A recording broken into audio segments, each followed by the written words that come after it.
කොහොමද ඔයාලට? ඔන්න අපි නම් හොඳින් ඉන්නවා. මං හිතනවා හැමෝම හොඳින් ඇති කියලා. ඔන්න අපි 2026ට අපේ වැඩ පටන් ගන්න යන්නේ. ඉතින් දැන් ඔයගොල්ලෝ දන්නවා අපේ බටු කෑල්ල මේ වෙනකොට විනාශ වෙලා තියෙන්නේ. මං පෙන්නන්නම්.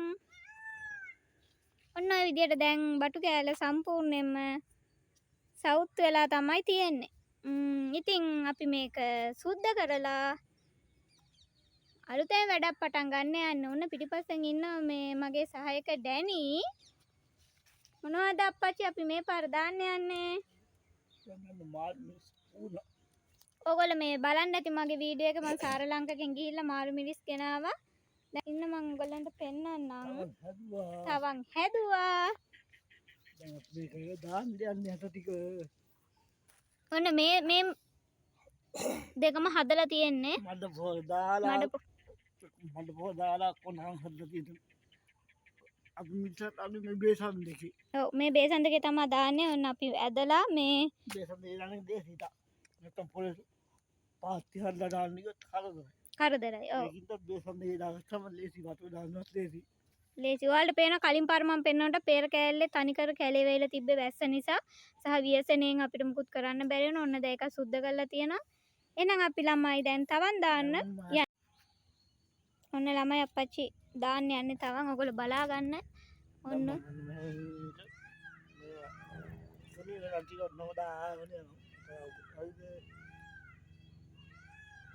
ඔන්න ඔය විදිහට ඉස්සරහම වට රවුමට අපි ඇට ටික දාලා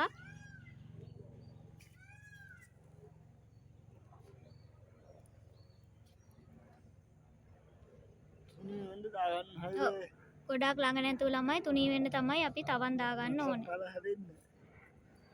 ගොඩක් කරනකොට සැලහැදෙන්නේ නැහැ තුනී වෙන්න ඕන.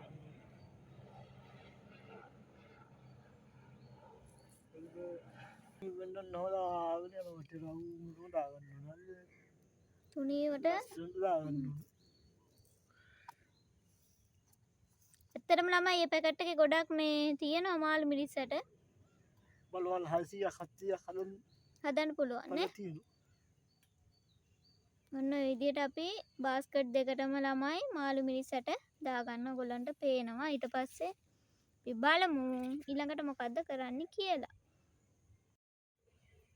ඔන්න අපි දැන් මේ දාගත්ත ඇට ඔයගොල්ලන්ට පේනවා මෙන්න මේ විදිහට තුනී නැතුව කියන්නේ තුනීවට තමයි දාන්න ඕනේ ලොකුවට එක ළඟ වැටෙන්නේ නැති වෙන්න.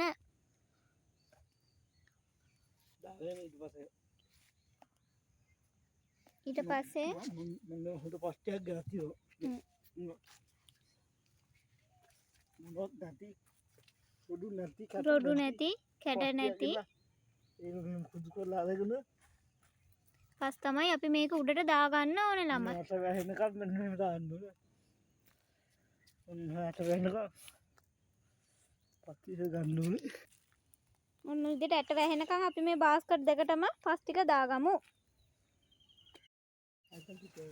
දැන් ඕන ළමයි පේන ඔයගොල්ලන්ට මේ සම්පූර්ණයෙන්ම වැහෙන්න පස් තුනීවට දාගෙන තියෙන එකක් ගොඩක් දාන්න නැහැ. ඉතින් මේ ඔන්න ඔය විදිහට තමයි අපි තවන් දාගත්තේ මූලික පියවර. දැන් ඉන්නකට මේක අපි පිටු නෑලා වහන්න.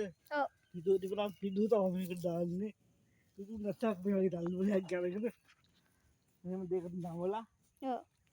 මේක උඩින් දාගන්නවා. ඔව්. සාවන පිටු දාන්නේ පොඩ්ඩක් දැම්මම සීතල හිටින්න. හරිද? පිටු නෑ මේ කාලේ ඒක නිසා අපි මෙහෙම මේක දැන් මේ දැල්ලුනේ. තව මෙහෙම හොදා ගන්නවා. ඔන්න ළමයි ඔයගොල්ලන්ට පේනවා වගේ මේ අපි දැන් මේක වහගෙන තියෙන මොකද පිදුරු නෑ මේ කාලේ දැන් ගෝයන් තාම කැපෙන්නේ නෑනේ. ওই විදියට වහගෙන තියෙනවා. ඉතින් ඊට පස්සේ තියෙන්නේ අපිට වතුර දාන්න. නේ? මල් පාදේ කරනවා වතුර ටික අල්ලනවා වතුර දාලා ඊට පස්සේ තවන්න පැලවෙනකන් ඉතින් බලාගෙන ඉන්න තියෙනවා. 7-8ක් ළඟට තාම පැලවෙනවා. ඔව්. ඉතින් ළමයි මේ ඔන්න ඔහම තමයි වැඩේ වෙන්නේ. ඊට පස්සේ දවස් කීයකින්ද අප්පච්චි? 14න් පස්සේ හදන්න ඕනේ. ගලවලා. ඔව් දැන් ඇත්තටම ළමයි මේ අපි මාළු මිරිස් හදන්න හිතාන ඉන්නේ මෙන්න මේ peer කෑල්ල. මොකද මේකේ ජල අපි මාළුත් හයි කරගෙන තියෙන නිසා බටු කෑල්ලේ අපි බලමු දැනට බටු කෑල්ලට අපි තෙල් ගහගෙන තියෙනවා වල් මැරෙන්න. ඊට පස්සේ අපි හදන්න ප්ලෑන් කරගෙන ඉන්නවා 2026ට. ඉතින් අපි මේ ප්ලෑන් එක අනුව ඔයගොල්ලන්ට ඉස්සරහට වීඩියෝස් අරගෙන එන්නම්. ඉතින් 2026 අපේ වැඩ පටන් ගත්තා නේද අප්පච්චි? අපි මාළු මිරිස් හදන්න ඕන අලුතෙන් පටන් ගත්තා. ඕගොල්ලන්ට ඉස්සරහට ලස්සන වීඩියෝ අරගෙන එන්න. අපේ ආදායම කොහොමද? අපි කොහොමද මේක කරගන්නේ කියලා. ඉතින් එතකන් හැමෝටම පරිස්සමින් ඉන්න කියලා. ඒ වගේම සුබ අලුත් අවුරුද්දක් වෙන්න කියලා ප්‍රාර්ථනා කරනවා. ජය වේවා. ගොවිතැන් කරන හැමෝටම තමන්ගේ ගොවිතැන සාර්ථක වෙලා හැම දෙයකින්ම ජය ලැබෙන්න කියලා ප්‍රාර්ථනා කරනවා. අපි ප්‍රාර්ථනා කරන ඔක්කොටම. එහෙනම් ළමයි අලුත් වීඩියෝ එකකින් හම්බෙමු. අපේ ප්‍රොජෙක්ට් නම්බර් 1 එක පටන් ගත්ත ඉස්සරහට ගොඩාක් ප්ලෑන් තියෙනවා මගේ. ඉතින් ආදරයෙන් එකතු වෙලා ඉන්න කියලා මතක් කරනවා. channel එකත් ආදරයෙන් ඕගොල්ලෝගේ ලයික් කමෙන්ට් එක දාන්න කියලා මතක් කරනවා.